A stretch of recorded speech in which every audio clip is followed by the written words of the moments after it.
You'll excuse me for a minute. I'm going to run into the store here real quick, and I'll be right back. Okay. Yeah, it's just setting up now.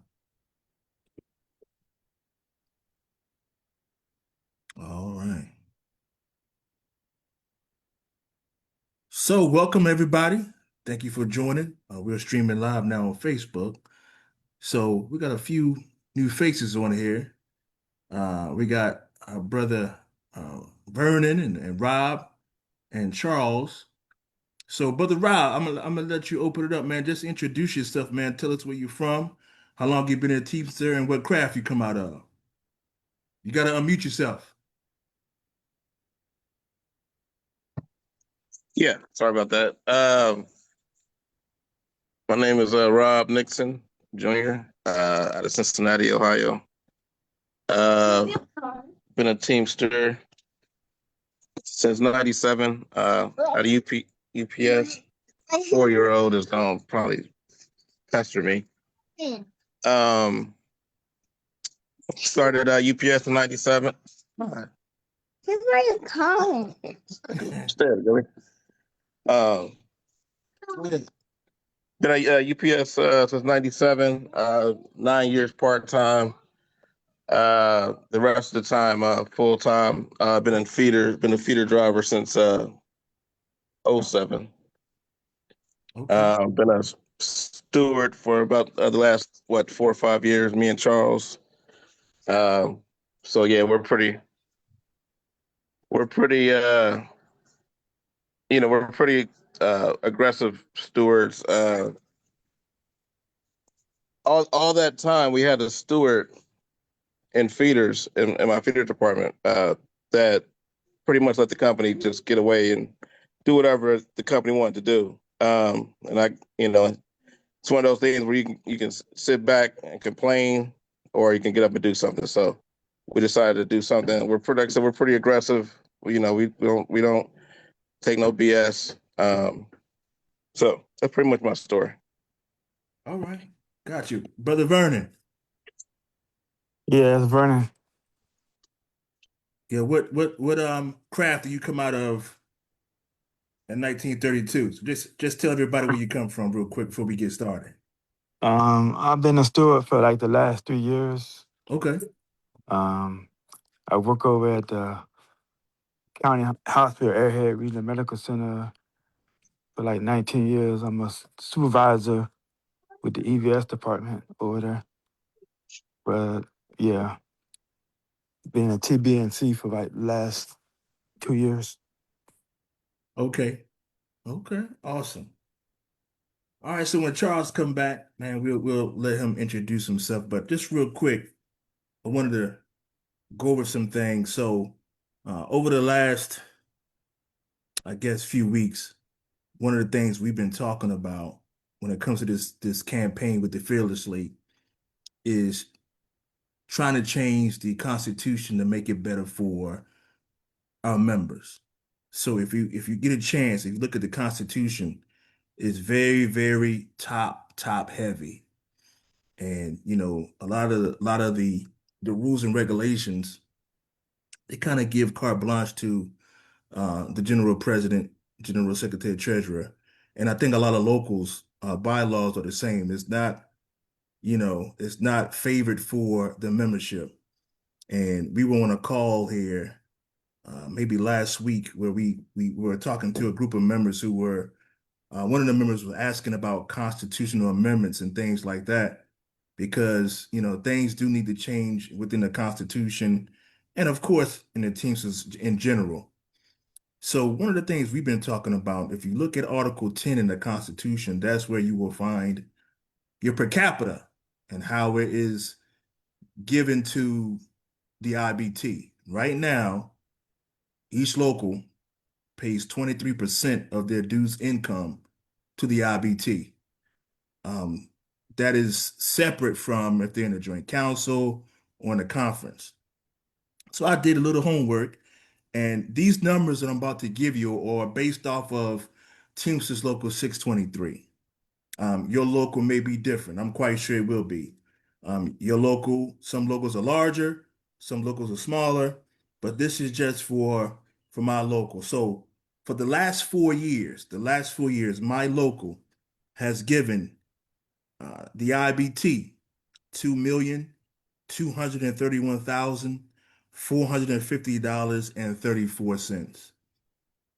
Over the last 4 years, $2,231,450.34. That's how much 623 members have sent to the IBT, and that's the 23%. And so what we wanted to do was drop that percentage so local unions could keep more of their resources, because everybody knows automation is here, AI is here, layoffs are here, building closures are here. So what does a local union do when they don't have the resources to effectively fight, to organize, to invest in their members? What do they do? Because it's going to happen. If you lose a chunk of your membership, you're going to lose resources.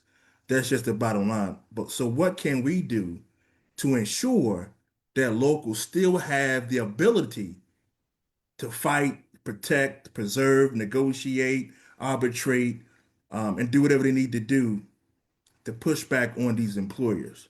So there's three percentages that we want to talk about. So 15%, 17%, and 20%. So if we take that number at 23% where it is now, and let's say we drop it down to 15%. So again, my local at 23%, we sent the IBT over the last 4 years, $2,231,450.34. Now, let's say if we had dropped that down to 15%, so that number would have been 1,649,300 and no, excuse me, I apologize. 15%. 1,455,293.70. That would have uh, gave us a net increase of $776,156.64.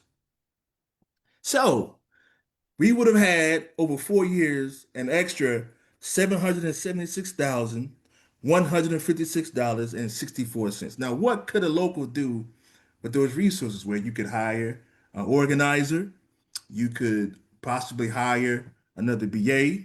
You could do a lot of training. You could do a lot of community organizing. There's a lot of things you could do with these resources to help push the agenda of fighting the employer, making sure things are being done correctly and for your members. Now that was at 15%. Now 17%. So at 17%, if if that number was at 17%, it would be 1,649,332.86. That would have gave us a savings of $582,117.84. Now again, this is to local 623. It could be different in your local, and I'm quite sure there will be some savings here. Now, I'm any local can use an extra $500,000 or $750,000. There's not one local that I know of out of the 400 and some odd locals who's going to say, "Well, that doesn't sound right." And this doesn't matter who you vote for. This is beyond politics. Automation is here. AI is here. Buildings are closing. People are being laid off. We need to do what we can to continue this fight, and you're going to need resources. No matter who you vote for, this is a apolitical amendment here. This has nothing to do with who you vote for. This has everything to do with preserving our fight against the employer. Now, for 20%, $1,940,391.60. That's a savings of $291,058.74. So again, there's some savings here. Maybe 15% is too low, right? but maybe we could do something around 18% or 17.5%. The bottom line is if we don't have the resources to fight and push back, organize, arbitrate, go to panel, do all these things that we need to do, it's going to be an issue for our local unions. So I wanted to give some numbers out there because one of my favorite lines, and I can't remember the song Jay-Z said it in, but he said, "Men lie, women lie, but numbers don't." And these are the numbers here. Nobody can argue with this. If you argue with this, then there is something wrong, deeply wrong with you as a person because we're trying to protect our resources. And then for the people who say, well, that's going to harm the IBT, that's going to harm their ability to hire, their ability to pay. Well, the IBT has plenty of money. They have plenty of money. Go back and look at the LM2s. Again, men lie, women lie, but numbers don't lie. But also, if you look at what could happen if these locals, if they were to hire organizers with this extra savings that they will be having, they'll organize more members. And when you organize more members, guess who gets the dues? The IBT as well. So this is a win-win for everybody. And if you take your feelings out, take your emotions out, take the politics out of it, it's a win-win for everybody. Brother Charles, what's Yes. going on? And so just introduce yourself to everybody real quick. The craft Oh, you come out of and your local. yes. Charles Schaefer. I go by Chris, but like I said, I'm going to defer to the other Chris. Love hearing that man speak, and out of local 100. And I am a one of the union stewards with Brother Rob, and we're always into something and trying to hold people accountable. And we don't, it's uh, whether it's the union or the company, Yeah, we're 100% accountability. So good, good. Thank you for being on the call. no, appreciate it. And I want to say thank you for the phone call the other day. It was a great conversation, and I Yeah, really appreciate it. And like I told you before, I've got a little bit of a brighter spark now towards the direction we're going, and hopefully we get a lot more people out there to realize that there is a better option and to um, see what they can do and do their part to help spread the word. I agree. And we'll get back to that because I know you guys took on a struggle. And I want to talk about that because a lot of people feel as though they can't fight, they can't stand up because of either getting pushed back by their local, getting pushed back by the international. But if you don't take that first step and stand it up, then nothing ever is going to change. It's just not going to happen. But real quick before I get to that point, Chris, now you are a principal officer, Yes, secretary sir. treasurer like me. Yep. Now, now that's based off of my local. Right. Now, how could that help a local? Because I know you have a smaller local. Do you see anything wrong with trying to keep more resources at the local level? No. So let me just go back historically when they had the special convention that changed the Constitution. So Ron Kerry had a referendum that he sent out to the members to increase the dues, and the members turned it down. And so Jim Hoffa, being the attorney, does the smart thing, has a special convention in which the delegates, who are many beholding to him, vote to change the Constitution and thus raise the dues via the Constitution and as a result the per capita. I was against it because what I know was going to happen, which I've seen now happen, is that the respect that the international had for local unions died. Mm. And even if you went to 15%, you got to understand that every time a local negotiates a contract, and I'm talking about white paper contract, which is the majority, maybe 1 million members under white paper contracts, that number, that per capita number increases as those contracts increase, and the international didn't do anything but breathe. Mm-hmm. So the money is going to go back to the locals, but the international will simply not get as much per dollar, but the impact to the local unions are going to be dramatic, because I'm just using 623's numbers. You could hire 2 organizers full time, right, and organize. And most locals that are above 5,000 members, those numbers are roughly in that ballpark. You're talking about 2 organizers. And I'm going to say this: no layoffs at UPS, none of those things happen, right? No buildings closed, everything is kosher. You still have 2 organizers, because right now, organized labor, excuse me, is at 6% of the working class. That doesn't get us to the finish line. right. We need to get back to 20%, 30% of the working class, if in fact we're going to help the working class collectively, both union and non-union, move forward. Got you. Thank you. So, Sister Yvette, now you are in a right to work state, and I think 728 has what about 10,000, 11,000 members?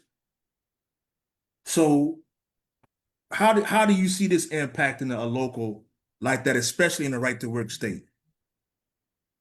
I mean, it'll be an amazing impact for sure, because as he said, we could actually have enough business agents to actually do the work um, that's needed in the state of that size. Because like I said, we have over 10,000, closer to, midway to 11,000 members that cover the state of Georgia. And a lot of our members, through our campaign process, we found out how they feel neglected, because there's nobody to, be in that area when it's something needed, from the membership, or just to be, there on a regular basis, which they should be. They should be visible. And so the strength and power comes when people know somebody's there that has their back. Mhm. If you have the money and resources to do that, and I mean, at our local, we have great resources already. Mhm. So they could be utilized differently, but currently the way they stand, we would definitely be able to do a lot more. We got to keep some of that per capita money within the local. We could actually internally organize, like you said, get another organizer on, actually become more effective with our organizing at the local. So, like I said, a lot of things can be done with those additional funds for sure. Got you. Now, Brother Rob and Charles, I know you guys are new to the program. So how do you guys see this impacting your local? Charles, you go first. Okay. Yeah. So we, our local has workers both in Ohio, and Kentucky, Northern Kentucky, Kentucky being a right to work state. Now, we don't currently have the same issues as what they have down in Georgia. I think we only have a few of the folks that have opted out of the union, but the more that that these people feel as if their voices aren't being heard, or their needs aren't being met, or the companies aren't being held accountable, then all of a sudden that one little whisper from 2 or 3 people that have opted to leave now becomes a louder voice, and folks start leaving a little bit more frequently. So the fact that more resources at our local level would definitely, I think, be a better outcome for us. We don't currently have a full-time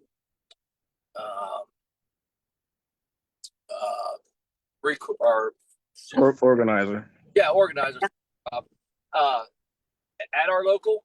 They've talked about it, but they've yet to act on that. And if they do bring somebody in just to organize, their only main concern is maybe new companies, Amazon, DHL. I think we're going to try to go after Costco in Northern Kentucky. That's all they've got. They're not really working at organizing the folks that are non-union at the companies that we already represent. And I think that's a big, huge missed opportunity that they're not trying to focus on at the time. But I don't know, Rob. What else do you see as far as that goes too? I mean, I know we see a lot of it, but Yeah, I think you hit the nail on the head. Definitely a full time or a couple full time organizers. Um, a few more business agents would be nice. You know, I mean that money staying or more money staying locally would definitely uh, help. More resources staying locally would definitely help the cause. yeah, definitely. I forgot Absolutely. agent. Another, at least one more business agent would be huge. Mm-hmm. Right, because the Could I just say this, Richard? hey, go This ahead. actually goes back to reinforcing the foundation of the union, which is the locals, right? And the locals are empowered.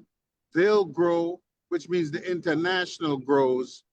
They'll have they'll have a better link because the brother a while ago just spoke on it. All these right to work states where you could just focus somebody on Mm-hmm. pulling in people that already know the benefits of the union. I mean, they want to be what they want to be, but you know, uh, you would be able to grow the union internally. You know what I'm saying? I was And just go about back to to. local union politics. Yep. I was just about to say that too, because you could actually use those resources to have someone who is just dedicated to the internal aspect of the local union, education, empowerment, getting all those things together for members, letting them know meetings are happening, signing up new members and right to work states, and not even just signing up people and right to work states, but just talking to them about the union in general, because a lot of people don't know about the union because, like you said earlier, Chris, 6% are unionized workers in the U.S. That's the lowest it's ever been. And I think if we have more resources locally, we could grow that number tremendously because the most of the work has been done by the local, not the international anyway. The day-to-day operations are done by the local. And I think if they have more of a say and more resources, they could, do more for their members. So I definitely agree with that. Who else we got? Sherry.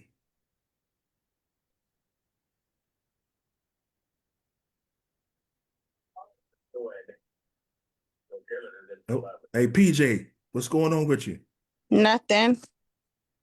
Hey, were you able to hear what we were talking about with the per capita dropping down so local Mm, units can keep more of their resources?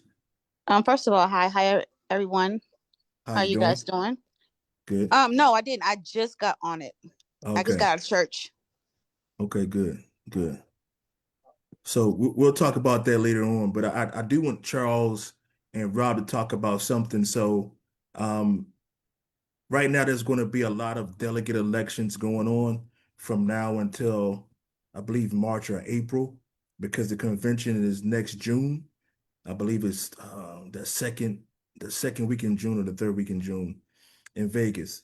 And so a lot of people are scared to stand up in their locals because of retaliation and intimidation. I mean, you guys already know how that works in the team, so they've been doing that for forever.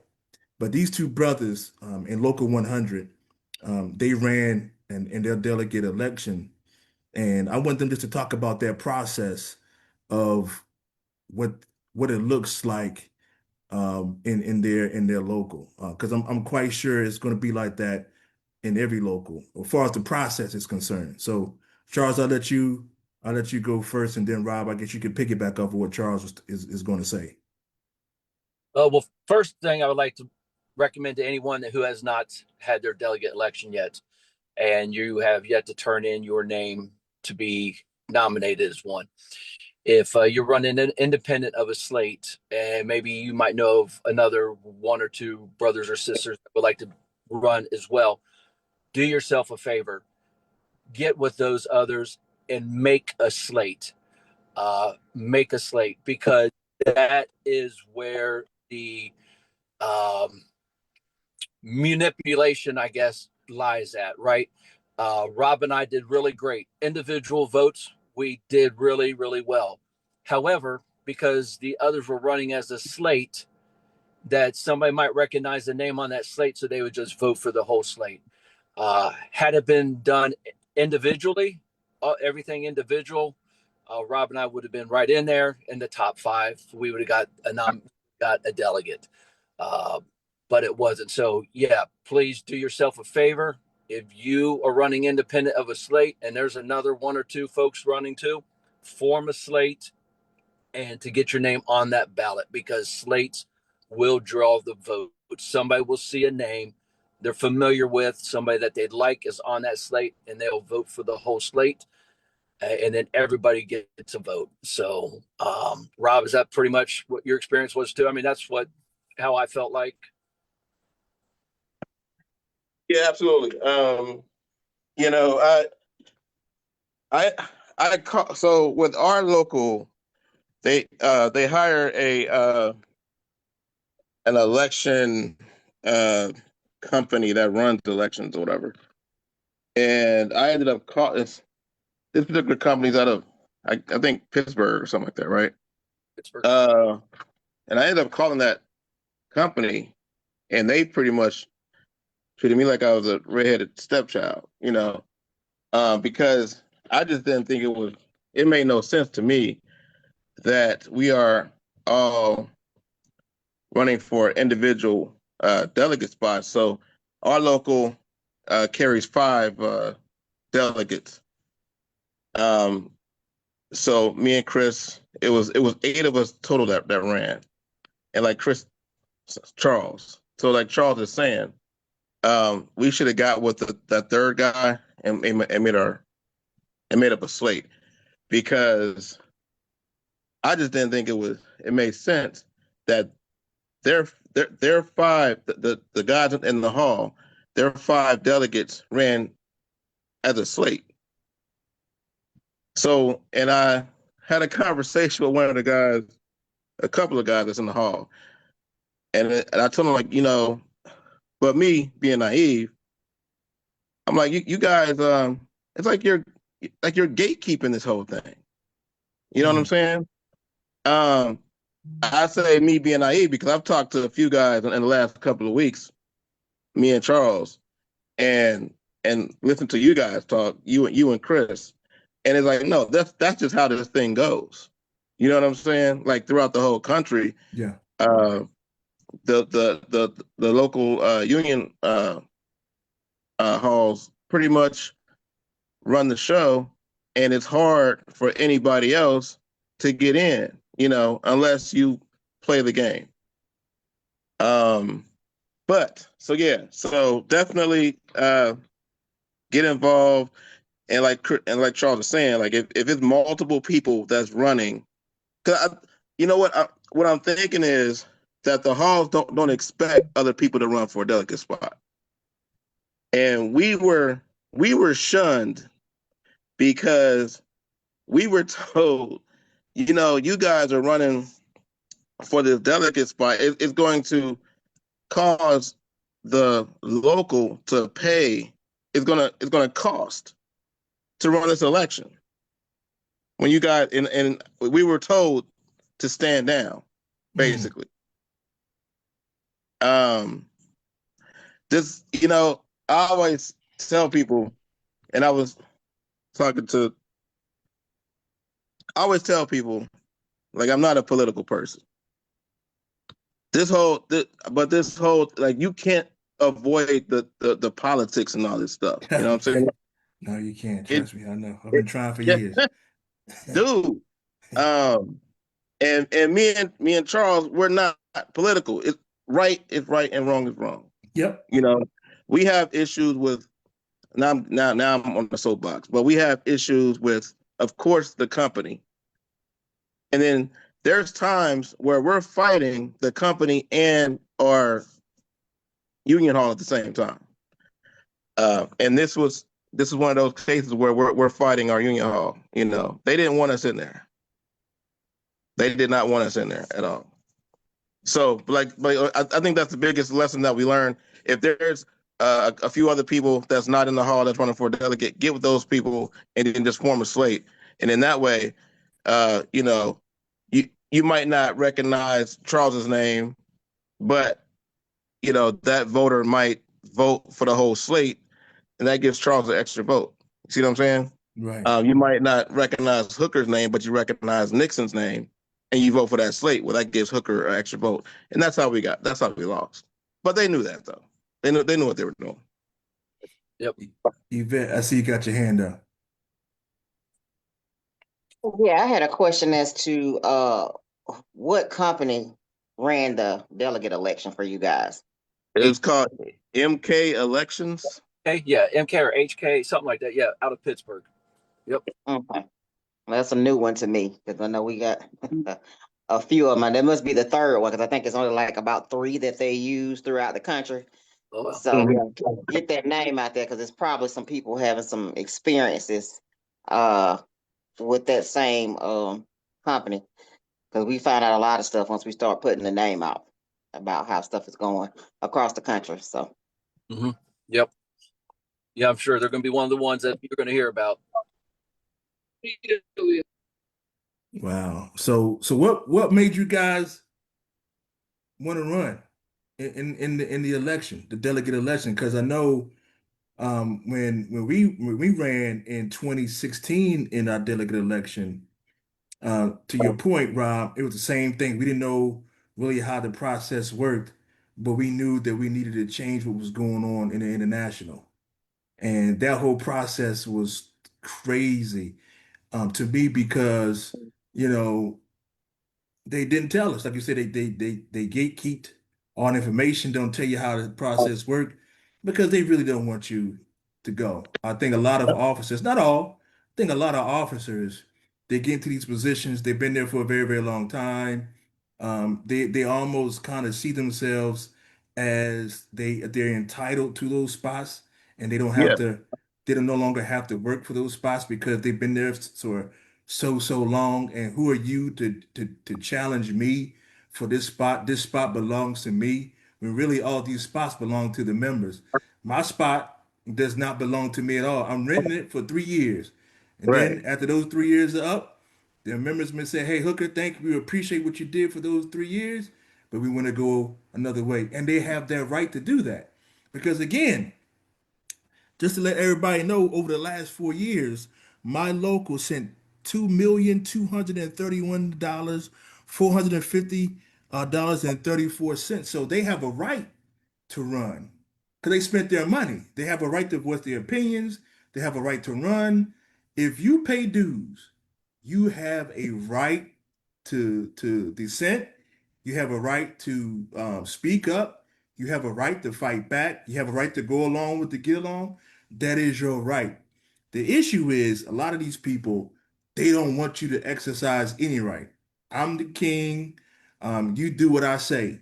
If you don't do what I say, then you become the enemy, not the company, but you. And that's something that I had to learn when we first started running in our local elections, how quickly things changed. Because when we were stewards for a very, very long time and we blindly followed our leadership. But up until that point where we start seeing some things and we started speaking out, all of a sudden, I'm no good now. Well, I was good when I supported you. But Right. now that I don't support you, now I'm no good. How Now, does I that mean, even make sense? now that you even ask a question, it's Yeah, good. yeah, Yeah. yeah, And Go I ahead. do want to say, I was going to say that not our whole hall treated us like that, right? yeah. Uh, so we did have some folks in there, business agents that did um, support us running. And, the reason why Rob and I ran, I think you asked that question, was Yeah. we're wanting to learn more about this, right? We've only been union stewards for several years, Rob longer than me, but we want to learn more, not just locally, but nationally. And we thought, what better opportunity to Mm. go to this convention, learn about what goes on, as far as the Constitution goes, how do changes get made? So it was really an interest to want to get to learn more, and in hopes that gaining some of that knowledge when we run for office locally in the future that we do have that extra knowledge about how the local and how the national interact with each other, and how, and then of course try to network and get making some relations with folks, so that if we do ever get in office, like we've got contacts, we got people that we can lean on or call and say, hey, this blah blah blah that or whatever. So that's definitely wasn't for the free steak dinner or the trip to Vegas. Some of these, I hear you. like we're talking about gatekeeping, the Yeah. $16 uh, uh, uh, kicks that they get for whatever this, that, or the other, like Chris referred to in last month's. But it was, yeah, definitely for the knowledge and the experience. Rob and I want to learn that and then pass it on to others. You know, if we become business agents, we're not going to keep that stuff to ourselves. We got some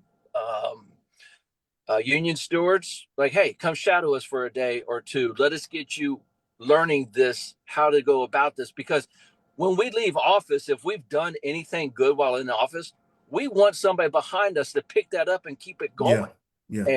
And not, we don't want to keep you under thumb like what it seems like a lot of locals do, because they're afraid of, oh, you're going to take my job, or you're going to make me maybe look bad. And so we're just not going to help educate you and help you learn. And when you tell Rob and I that, you're telling the wrong two people that. Number one, you might as well just say, yes, go ahead and do it. You've got a better chance of us not doing it if you tell us, yeah, go ahead and do it. Well, if you tell us no, well, forget it. We're going to walk down that path. And so, yeah, it's definitely for the experience, for the education, and then something to pass on to others. What we learn, what it's about, and get other people involved. So every time we do something, we share it. And we're kind of committed. Like we tell everybody, become educated. Read your contract, read the Constitution of the IBT. Uh, learn what it takes to become a union steward, then get involved. Get that education, get involved. Uh, go to the activities that the local hosts. The biggest thing that I see too is a lot of these locals have different caucuses, right? The Italian caucus, Black caucus. Get involved there, because those little caucus groups give you somewhere to go where your voice would definitely be heard. And I feel that a local will get stronger with these caucuses that are in that local. The stronger they become, then the stronger your local becomes, right? Everybody has a different perspective. You got all these different perspectives coming together, and that's how you make progress, and that's how you strengthen that local. And then stand united, right? Yeah. Stand united. You've got purpose in this union. Everybody has purpose in this union. Get with those folks that want to see that positive change and stand with them. Everybody, no matter what little task you do or what ginormous task you do, everything makes a difference. It all serves a purpose, just like the parts of a car. So yeah, stand united with your fellow brothers and sisters, and see that change through. Don't ever give up. Yeah, You're right, brother. the intimidation is the intimidation tactics is interesting. Like I said, this is my 28th year as a Teamster, 28th year at UPS. And like I said, I guess I was just naive to a lot of stuff, right? But I was taught early on by some old school Teamsters when I first started. So I was never really taken advantage of. But like I said, the last few years, 4 or 5 years, getting heavily involved, me and Charles, the company has people thinking like they can't file a grievance because they'll have a target on their back, right? I literally, what's the day, Sunday, Friday, 2 days ago, I literally walked a guy through his grievance. Okay, they were stealing money from him, and I made it a point to have him write everything down. There's things that there's basic stuff that he just did not know, and I'm not gonna get into all of that. But You know how long he's been a Teamster and a UPSer? How long? 40 years. 40. What? 40. Jesus. So there's that, right? There's that. But then there's the intimidation from the union side. Yeah. You know, me and Charles got calls. My phone on the charger. Me and Charles got calls. And basically, like, you know, it's like, why are you doing this? You know, why didn't you ask us first? Right. And to Charles's point, I just couldn't imagine being the president, vice president, business agent, whatever of a local and seeing a few stewards, you know, we have like 40 something companies in our local, but seeing some stewards that are being involved and not put your arm around their shoulders like, hey, have you ever heard of the delegate conference? Mm-hmm. You see what I'm saying? Yeah. I just couldn't imagine like I don't know, just baffled. It's baffling. Yeah, it's crazy. So can I just say a couple of things if you don't mind? Go ahead, Chris. So it's a convention. Mm-hmm. The convention is the highest authority in the union. The convention can overrule any decision that was made by the general executive board. So just so we understand that the power to change the constitution, to do all these different things. But let me just come back to something because Gotcha. when you run for office, you put your 7 guys together, you run and you win. 3 years later, when somebody challenges you, you are not going to go and hug them. You're going to try to defend your 7 guys and win the next election. That's just a reality, right? And Richard will remember me saying this to him.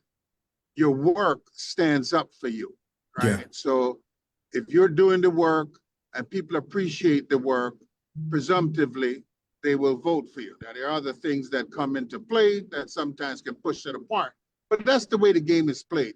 So don't make it, I don't want you to just put that, when you win and you're in and you're the principal officer and you got your business agents and your guys, and some people come to challenge you, that you're going to jump up and go, oh, welcome. Hey, here. That ain't going to happen. Right. So put that aside. Your job is to study the bylaws, study the Constitution, understand the game. Now, you ran and you lost, but you learned a very valuable lesson. Yes. And that lesson was, if you run as a slate, you stand a better chance, because somebody voting for Charles that don't know Hooker picked up a vote because he was with Charles. And that's the way the game is played. That's just how it is. Baseball is baseball, football is football. So understand it for what it is, right?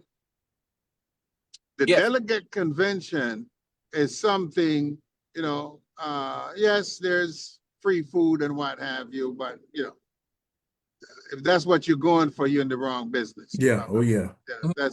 You can't, if you work for UPS and you can't buy your own steak, something wrong with you. Right. Right. But I think though that when you get in office, like I'll tell you, I just went to an election. I got elected in '89, took office in 1990. We had challenges in 3 consecutive elections after that ran up until about 2001. I have never been challenged from 2001 until now. We lost 3 of our 7 spots. We lost 2 trustees and a vice president spot. The members are telling me something. They say, okay, Chris, you here, we ain't gonna shoot you because we still need somebody to fly the freaking plane, but we didn't like what we saw. That's an important message, right? So you can get upset, or you could go find out why what happened took place. I have, some reasons and rationale of why, and some of it is true, and some of it it could be that, over the course of 36 years, you get stale. Stevie Wonder got stale, you know what I'm saying? Earth, Wind, and Fire got stale. So it's quite possible that Chris got stale. You know what I'm saying? And the members are saying, yo, Chris, don't come, this your, and this is going to be my last term. I will not run again. I've been at it a long time. It's a lot of stress, really eats at your mental and physical health. If you're really doing this the right way, it's a way of life. It's not a job, it's a calling. Yeah. Yes, you said it, you know what I'm saying? And it beats you up. If you really care, you get beat up, because every time you lose an arbitration that you really thought the guy had some justifications or whatever, it eats at you. Yep. So I don't like to make everybody a bad guy. We got bad guys. But the union is made up mostly of businessmen, right? I couldn't become a vice president for the railroad or for UPS, and I jumped in and became a VP or the principal officer of the union. But they have businessmen tendencies. So once they get in, they negotiate a contract, but they don't see the greater battle, right? And that the union is simply the vanguard organization of the class. It's just like the Army and the Marines. Every American don't go to war. We send the Army, Navy, and Marines, and they become the warriors for the nation, right? The union is the same thing for the working class. And we have disconnected from the working class and have become lobbyists for our own private interests as union people.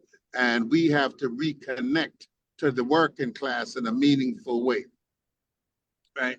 We have to attack racism, sexism. We have to attack homophobia, Islamophobia, this notion that the Teamsters will survive when every other union dies. That ain't gonna happen, right? All unions are gonna thrive together, and they'll die one by one, but they'll only thrive if they're thriving together, right? Yep. That's the value of solidarity, right? And so when you go in, let me tell you something. If you could go as a guest, because I remember when I went to my first convention, I was like a deer in headlights. I had never, I had never seen anything like this in my life. It was also disappointing, to be honest with you, to watch the politics and how the politics, you could disagree, I'm going left, you're going right, and we have that disagreement about direction and whatnot. But we are not our own enemies. The company is the enemy. Capitalism is the enemy. The banks are the enemy. Wall Street is the enemy, right?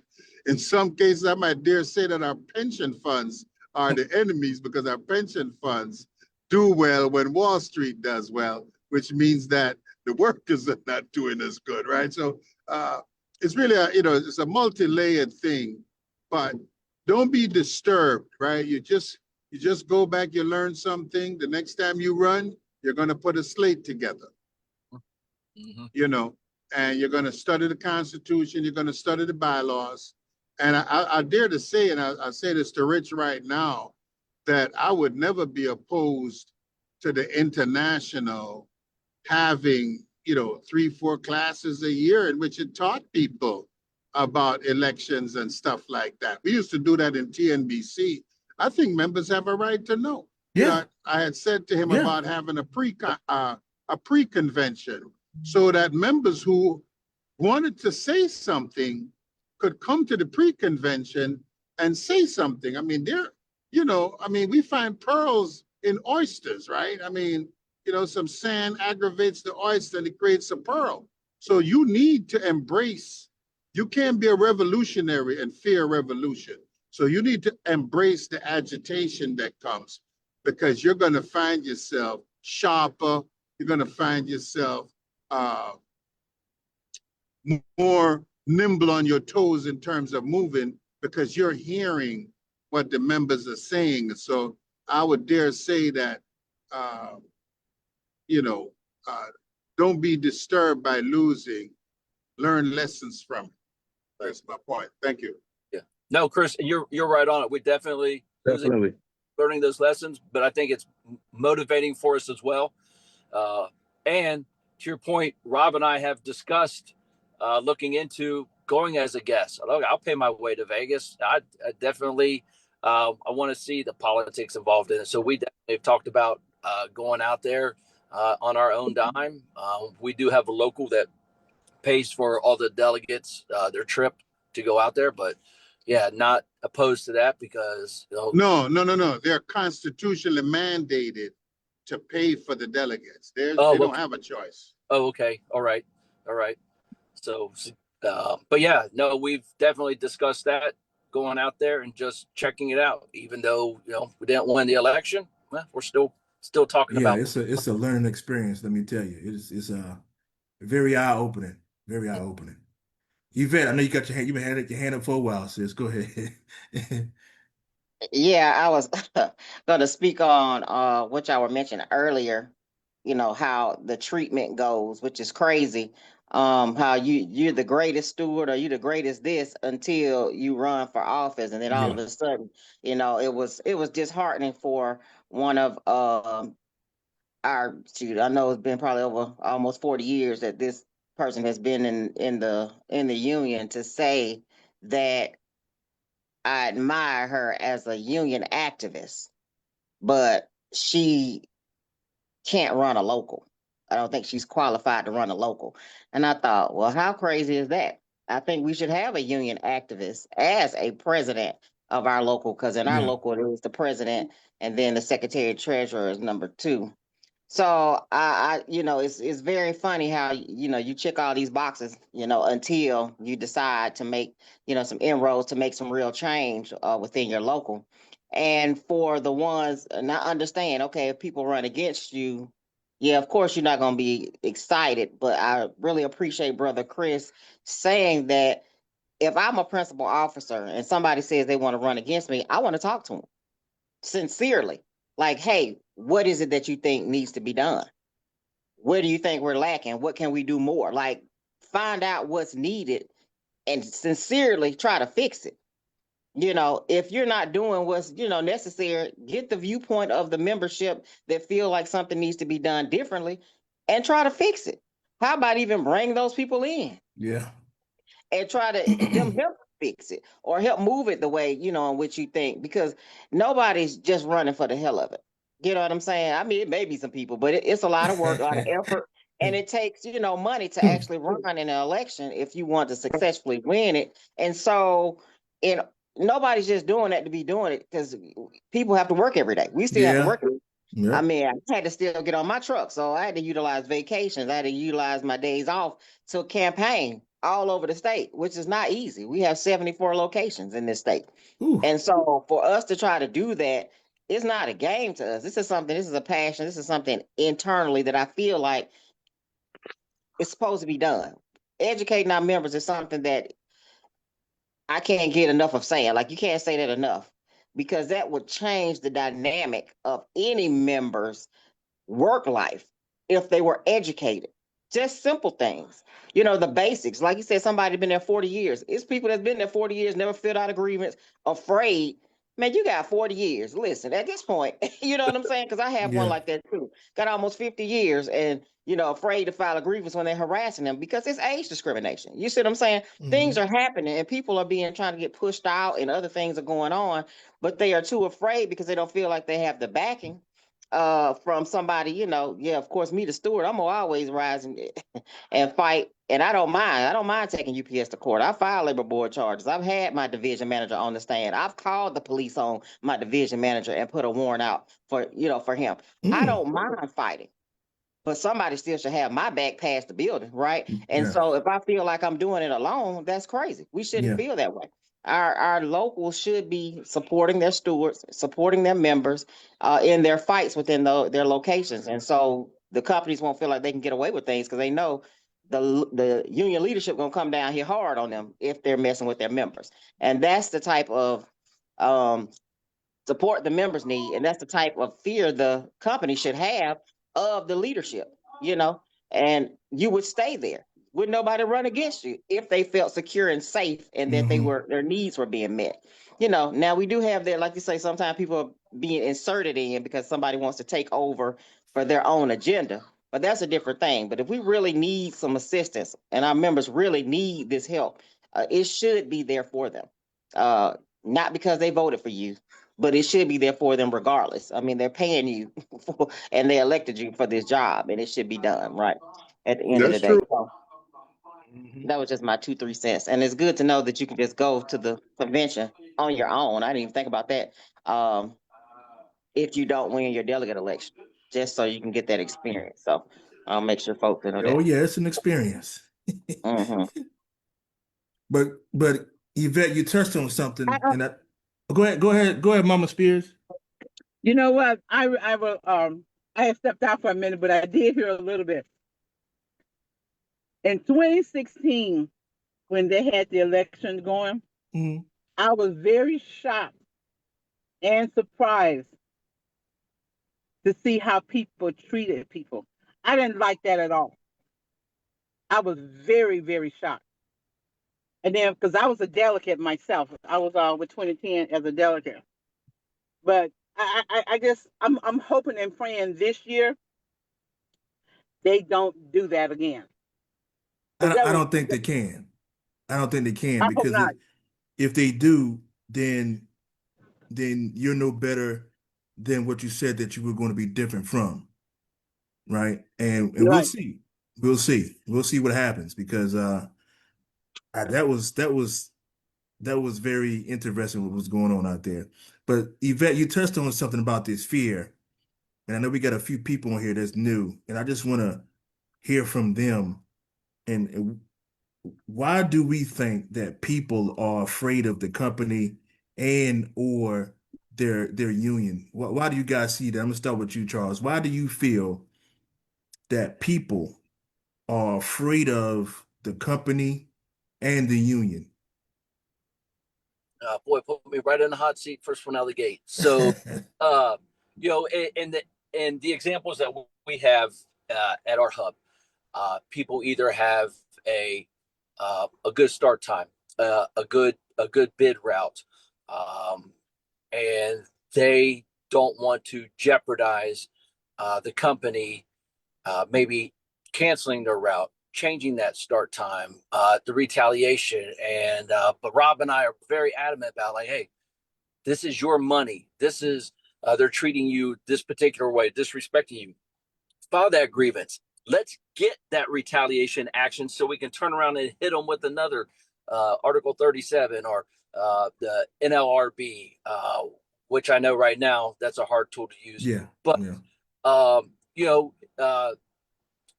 any of these complaints, get OSHA involved if the complaint warrants it. So there's a lot of other resources that we can use that we try to get people, but a lot of it, like the guy that's been there 40 years, afraid to lose his 7 a.m. start time, afraid to lose that Monday through Friday gig that he has. Guys are and gals are afraid of the retaliation, and it's just been because no one has had their back in such a long time. Now, Rob and I are coming in, we're getting things changed. We're like, we have your back. But in order to facilitate change, we need everybody on board with us. Mm-hmm. So if your small part in this is to file those grievances when it's warranted, then you need to do that. And then on the union side, folks sometimes just get disrespected. Oh, you're filing this. You're stupid for filing that grievance, or what are you thinking about? You don't know a damn thing. This is ridiculous. So people get belittled sometimes by their local. They don't get the lack of education is a big thing. So our local, while we do have some business agents that do try to help, we don't have that one person who just focuses on the internal aspects at the local, like what was mentioned before. Everything that's internal is also handled by a business agent that has 10 or 15 companies that they represent. Our local is close to 7 or 6,000 members. Mm-hmm. So we don't have that one internal thing person. And so with that, I think that our business agents don't have the time either to try to educate us. whether they want to or don't want to, I don't think is just having that time, having that free availability. But if you have that one or two people working on the internal aspects of it, now all of a sudden, hey, we're focusing on education because that's all they don't have any companies they're representing. So they got the day-to-day internal activities at the local, focusing on the members. What can we do? What classes can we put on to get these folks educated? And how do we get more members involved so that we can spread the word of Local 100 to companies that aren't unionized that we're trying to focus on? And so, that's some of the things that I see. And Rob probably has some more to add to that. But yeah, and it's the biggest thing is just nobody's had their back for so long. And now that we're here to have their back, I think they're just not used to that yet. And they're just trying to get comfortable with taking that step, knowing that somebody's there to catch them if they fall or support them with me. So. Got you. PJ.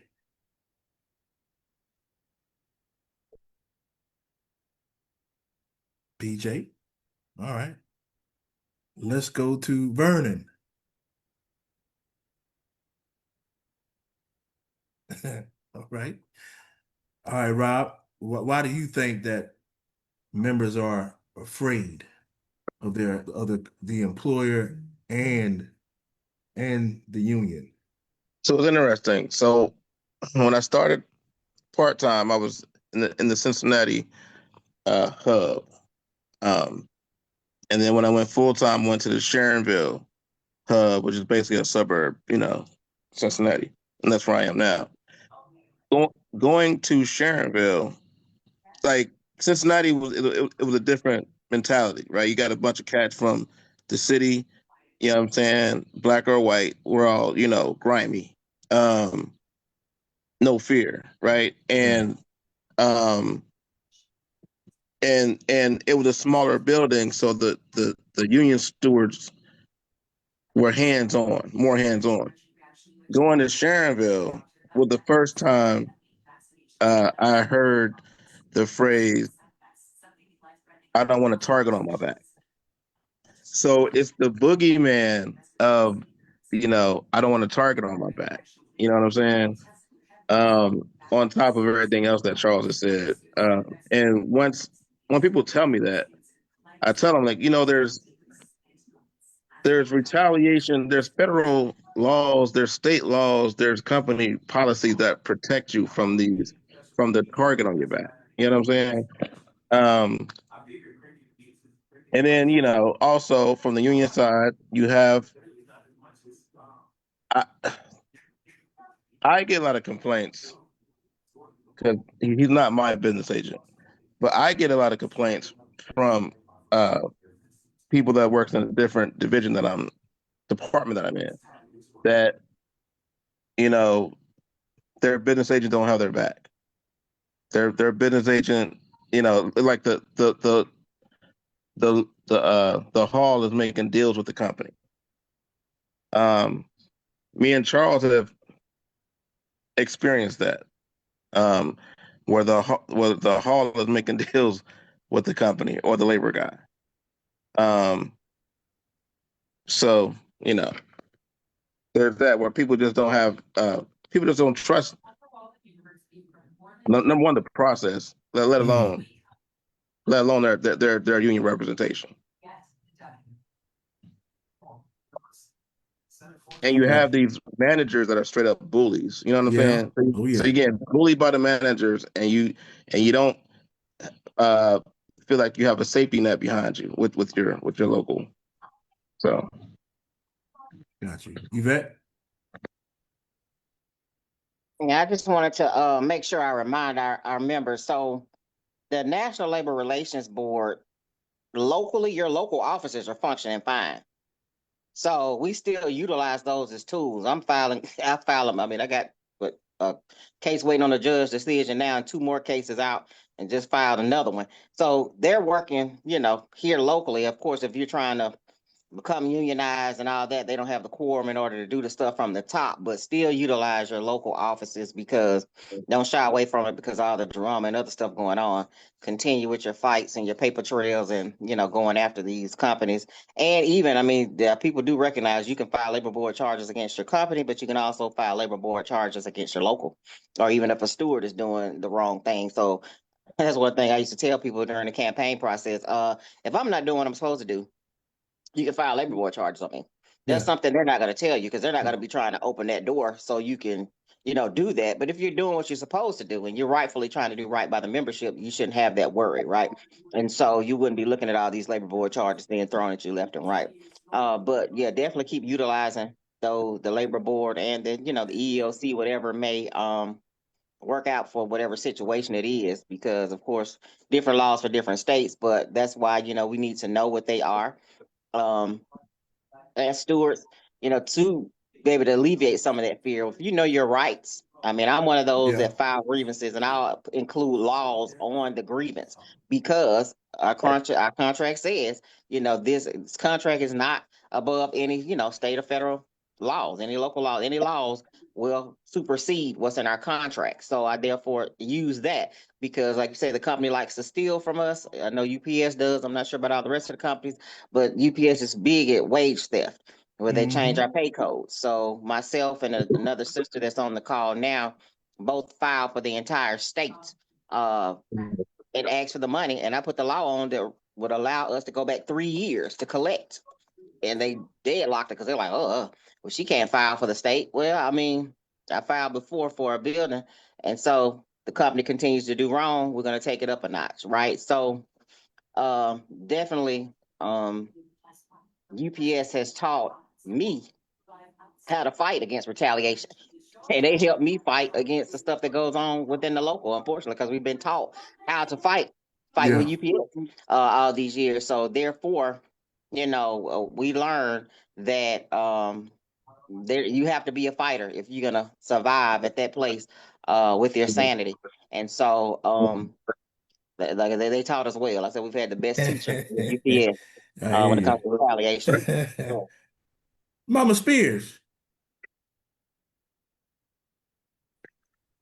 Don't tell me she stepped out again. Hey, what's up, sis? What's up, Jess?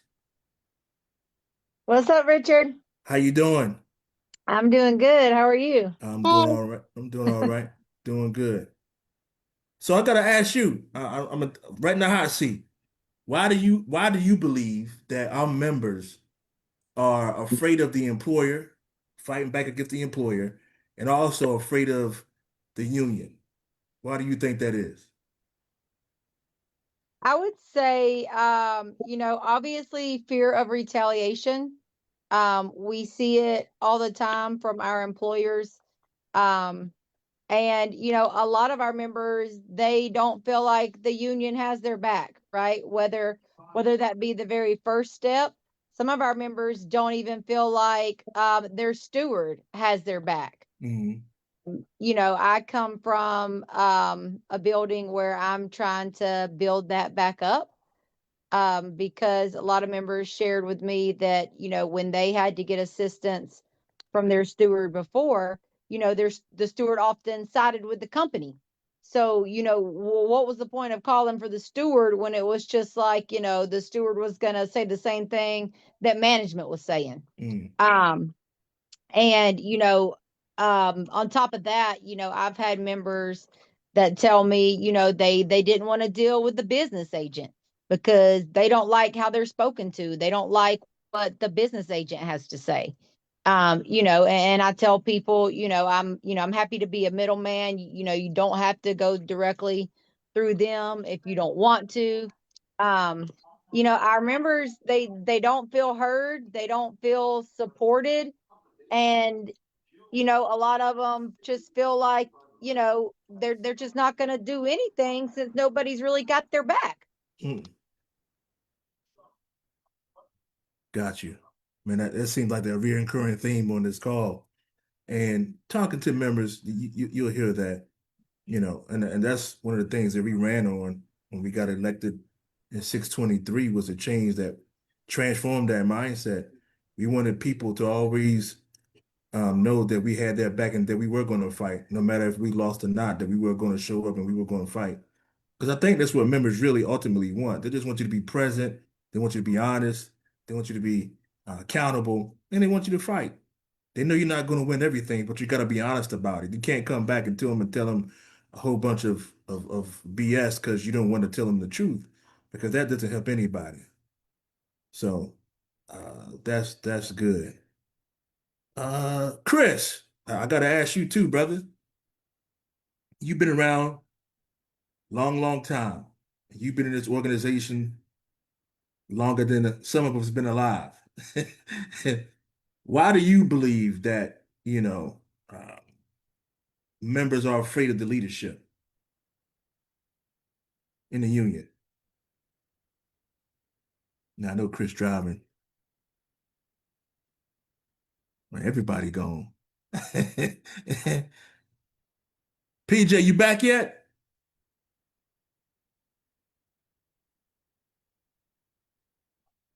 Nope. All Who right, they well, looking for? Who we looking for? oh, yeah. So why do you think members are afraid of the union leadership? Well, so A, the company has power, right? Mm-hmm. From the beginning of time, America was founded by the richest men, right? So from the beginning of this experiment, wealth has always had power. And after Patco and union density subsided, right? The union hasn't put up the fight that people are looking for. People still waiting for that fight to occur, right? And so that they look and see, well, who am I going to ride with, the boss or the union? Because the boss looked like he winning. Mm-hmm. And people ride with winners. And I tell people this little story.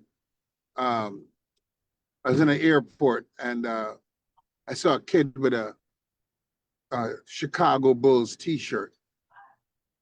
And it struck me, damn, I ain't seen one of these in years, because Michael Jordan was going to Bulls, weren't winning anymore.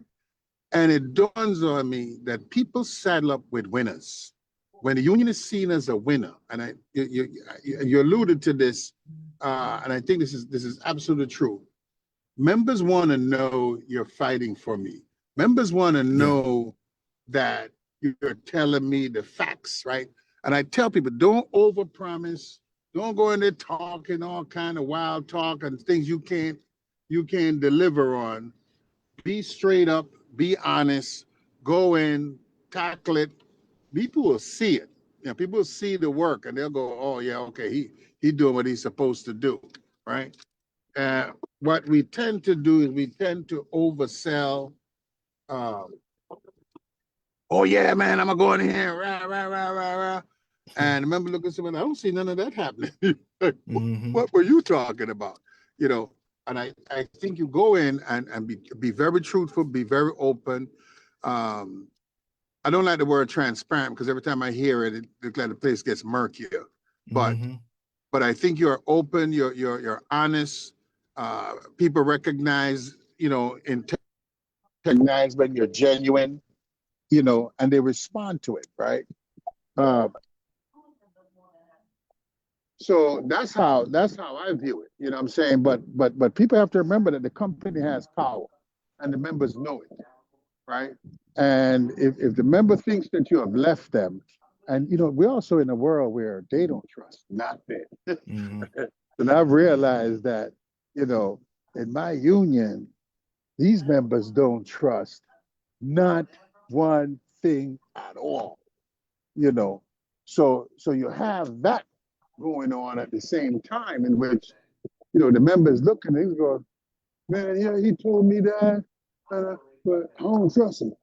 I don't trust that, and I don't trust this. And that's why, like I said, with the delegates thing, the Constitution requires you to send the delegates to the convention. If you can't afford it, if your local is too broke and can't afford it, I guess you could go to international. They'll pay for it, or somebody will pay for it, joint council or somebody. But you have to send those delegates And that's a primary act, right? Yes, sir. So we have to get back to having our members believe in the union, believe and trust that whether Richard is running the union or Johnny or Mary, they're going to do the right thing. Right. We have to get back there. I don't know. I don't have a magic bullet, but it's something that has to happen. Anyway, guys, I got to go into the spot. I'm going to have to jump off. And, Somebody has a question for you, Chris. huh? In the Facebook chat, I said somebody had a question for you about the 1981 Okay. Solidarity Day. If you knew anything about that and your thoughts on it. 1981, Yeah. 1991, I remember Solidarity Day. Okay. They might have had it Yeah. type. Yeah. If it's Okay. 91, I was there. Yeah. Yeah. We took our members. That was powerful. But I got to head into this thing. So, Okay. All right, Chris. Thanks, bro. all right. Okay, You be good. All right. Vernon, you there? Man, Vernon. PJ, Sherry. I'm here. Okay, I have a question. In the case where the members don't trust their business agent, their shop steward, what other areas of how can I put it? Where else? Who else should they go to in that case? They don't trust their business agent because they know their business agent is with the company, and the shop steward is with the company as well. Then go to the principal officer. Okay. Yeah, talk to them about it. See, can you But get some type of a remedy or resolution to what's going on with the steward or the BA? they have done that, and she sent them right back to the business agent. Oh, wow. Right. I was getting ready to ask the same question because we having the same issue. Excuse me for cutting you off, That's okay. Sherry.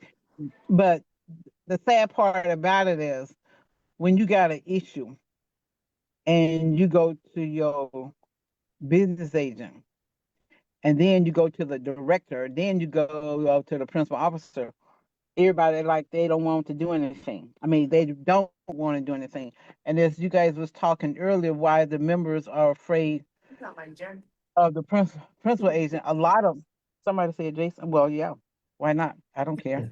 The bottom line of it is they they you know, some of the locals, they think the members work for them Yeah. and they Yeah. supposed to be here for us. And that's what we are dealing with. Some of us is dealing with. Yeah, I would document everything, the issues that you're having with the steward, and then I would put it in writing to the agent that the steward is under, and also put it in writing to the principal officer, and just create a paper trail, and hopefully that things will get better, and hopefully it doesn't have to be escalated any further. That's what I told them to do. Just keep a paper trail of everything that's going on. Yeah. Yeah. Yvette. Yeah, definitely something I was gonna say. Keep the paper trail. Utilize all your what you can do legally.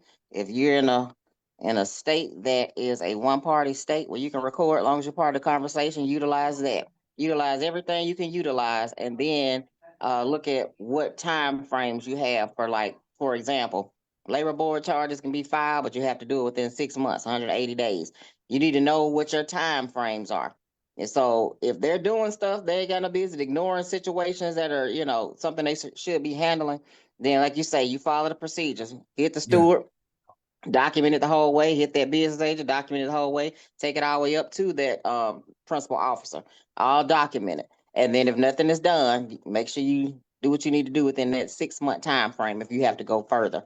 Because it shouldn't be, you have to, unfortunately, like I always say, teach people how to treat you. If you have issues that need to be resolved, that are within the union's power to do so, then if they're failing to represent you, you have that legal right under the NLRA for them to represent you properly. So if they're not doing that, you follow Yeah. through, teach them how to treat you as a member, which is unfortunate. We have to do that with the company, but we'll do the same Yeah. Unfortunately. with the local if we have to, because you're paying them to Yep. do that, right? So I'm not just giving you my money to play around with it. I deserve the representation. So yeah, Right. if anybody needs assistance, just let me know. I'm here. So real quick before we go, about 10 minutes. So I opened up this meeting, just talking about how much per capita that we send to the IBT, and it was based off of my local, and I went through the numbers. But I want everybody on this call at your next union meeting and talk to your brothers and sisters in your respective local unions. At your next union meeting, just ask your secretary treasurer how much money has your local paid out in per capita to the IBT. Get that number and then do the math 15%, 17%, and 20%. All right, make sure you get that number because I want you guys to see how much money that your locals could be retaining, especially with this automation and AI coming in and closing out buildings and laying off our workers, our members. Because this next year is going to be it's going to be a very interesting year moving forward, especially with the contracts coming up. These national contracts coming up, and even white paper contracts. A lot of our white paper brothers and sisters are losing their jobs and being laid off due to automation as well. This is not just a UPS or freight thing. This is a work-wide thing. Folks are losing their jobs, being laid off from their jobs, and we're going to have to do something so we can continue to fight, continue to arbitrate, continue to organize, continue to do these things that we need to do. So at your next meeting in January or whenever it is, just make sure you ask your secretary treasurer how much money did they send to the IBT. Get that number, and then you guys can do the math. I can help you out with that because I want every local to see how much money that you can retain, especially when these layoffs start to really kick in. Because it's happening.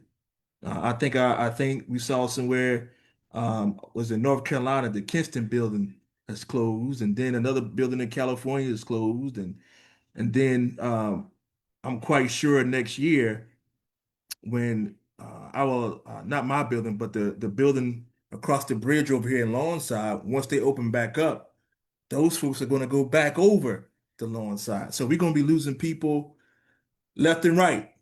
And so we need to make sure that we protect our resources, protect our members as much as possible. So just to reiterate this, I'm gonna go over it one more time because I know we got some new people, Jess, and I don't know if Church Leader heard it, and I know PJ didn't hear it. So again, we've been talking about one of the constitutional amendments that we have to change at the next delegate election. And everybody needs to run for delegate, right? It's your right, it's your opportunity. Rob and Charles, they did it and they said it was an eye opener. They learned so much. And I think, especially in a delegate election, you do learn a lot about the internal politics of the international. You get to see how they really feel about you. If your if your local leadership, I'm not saying they're going to embrace the fact that you're running, but if they try to intimidate or retaliate or harass you about running, then you know there's a problem. There's an issue there. You have a right to run. That's why you pay dues. You have a right to use your voice. And you should be able to use that without any hindrance. But this organization is built on that kind of behavior. And so make sure you run for your delegate elections. We'll be talking about that later on in the show later. But this one, I just wanted to focus on the numbers and how much money you can retain if the per capita was decreased. So my local, as I said, we sent for the last 4 years to, to the IBT, 2,231,450.34. That's how much my local sent to the IBT. Now, and I have an average size local. I don't have a local the size of events, definitely not over in California. So that number is probably a lot more. And that was at the 23% per capita rate. If you would have dropped that to 15%, then my local would have sent $1,455,293.70. That would have saved us. We were retained $776,156.64. You're talking about $750,000 that 623 would have still had, you know. So again, if you go up to 17%, my local would have sent over the last 4 years $1,649,332.86, saving of $582,117.84, $500,000, over $500,000, almost $600,000. If you drop it down to 20%, we would have sent $1,940,391.60. We would have saved or retained $291,058.74. So again, ask your local how much they sent to the IBT over the last 4 years. Do the math, and you'll be able to see how much money and resources you will be able to retain in your local for organizing drives, for arbitrations, for maybe a BA, whatever the case may be, to reinvest that money back into your local. Because once this automation, the AI really starts to kick in, we're going to be losing a lot of resources, right? And our members, what are we going to do to protect them, right? We got to come up with a plan to make sure that they're protected. And this is just one of the ways. So run for delegate in your local, please. Don't let anybody stand in your way of standing up. That is very, very important, because nothing changes if nothing changes. If you don't stand up, then everything's going to stay the same. I went through it. I went through the same process as Charles and Rob and Yvette and Demetria, pretty much, and Jess. We all went through the same struggles. Everybody on here, we stood up. We took a stand.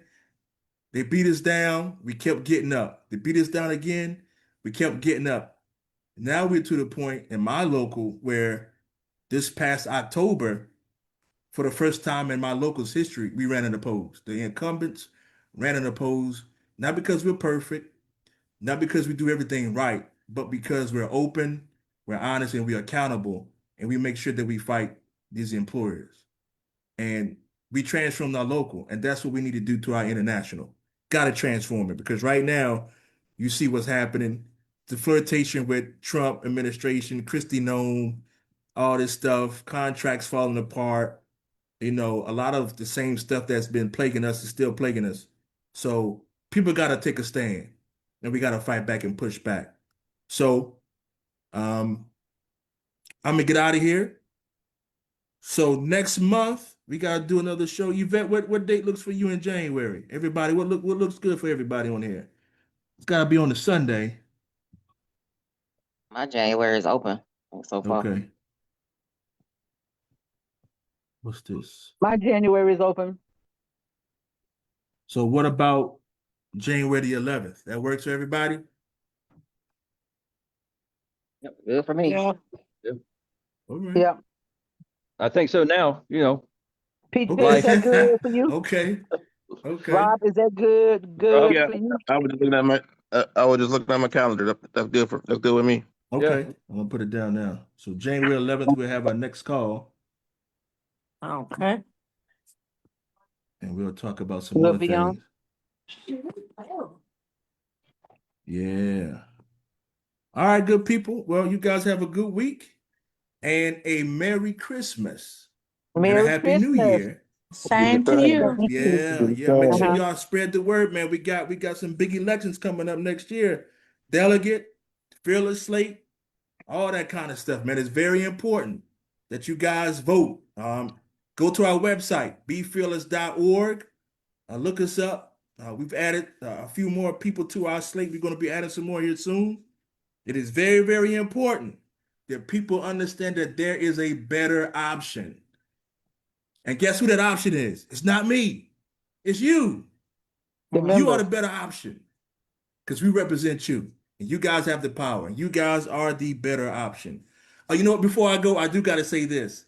Something to think about for when we talk next month. So I did this interview yesterday with the sociologist from Syracuse, and he said something to me that I want everybody to think about. We don't have to talk about it now because he's been doing this piece on the internal battles within the Teamsters.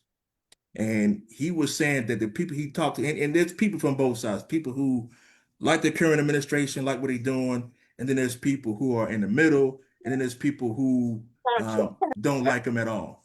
And so he was saying that the people who are that like what's going on with the IBT, what they do is they talk about how the general president, and I get it. He goes out to different places, different barns, show his face, shake some hands, kiss some babies, and he shows up because if you remember, for the last 20 years prior to O'Brien getting to the general president spot, Hoffa didn't do those things.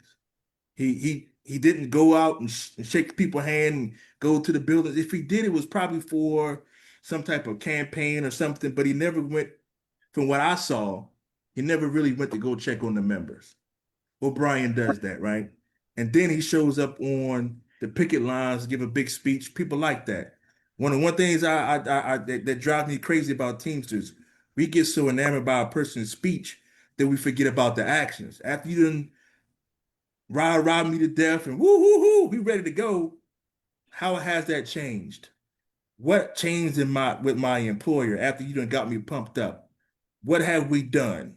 Right? And so what they're saying is they're equating that for a good job, and they're willing to take that, even though he may be flirting around with Trump, Christy Nome, not saying anything going, the eliminating of worker protections, and all this other stuff, buildings closing, the UPS contract falling apart.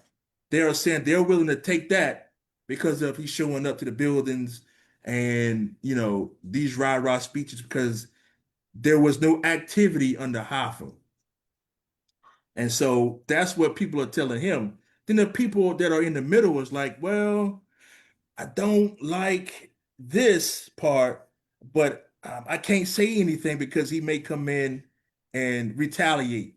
And then there's people like us who's, I'm not gonna say us because I don't want to make this statement for everybody, but there's people like me who's like, man, no, you can have better. You can have somebody who's going to show up, fight, and not flirt with any anti-worker, anti-labor, anti-human, anti-LGBTQ, anti-whatever administration. You can have both or all of it. So why not we vote for that? Why not vote for a campaign that wants to make sure that we protecting our members holistically and not just rah-rah speeches, performative speeches? Why not just do the whole thing? We're not looking for perfection, but we can have more. Again, there's a better option. And we need to vote like there's a better option. And again, I gotta say this before I leave. When you get your ballot, nobody's going to be able to intimidate you or harass you or retaliate. That's between you and your maker.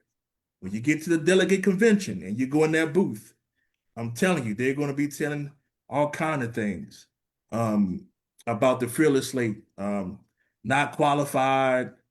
I actually heard once one person say that there may not be a difference between me and the general president, and that took me back because I was like, wow, that's the first time I heard that. But the context is we've heard these same things before, and look what happened. So I get it and I understand. So when you get that ballot in that booth, nobody going to be there but you and your maker. I'm not going to be there. O'Brien's not going to be there. It's just going to be you. And I know deep down in my heart, I've been a Teamster going on 27 years. I find it hard to believe that the rank and file and even some officers are happy about what they see from the Teamsters. I know they're not because we talk to them. I know they're not happy. But fear is a driving force for silence. And that's a problem. So we got to make sure when you get that ballot in the mail, when you get to that booth in Vegas, it's going to be you and your maker. And nobody's going to be able to see how you voted. Make sure you vote for what it means to be a true trade unionist. That's all we asking. If you do it that way, there's no other option. So I'm gonna get out of here. I'll see you guys on January the 11th, again at 4 p.m. Eastern time. God bless. We love you guys. See y'all then. All right, everyone. All right, y'all. Nice to meet you, everyone. Take care. Yep. Thank you. Bye. Bye.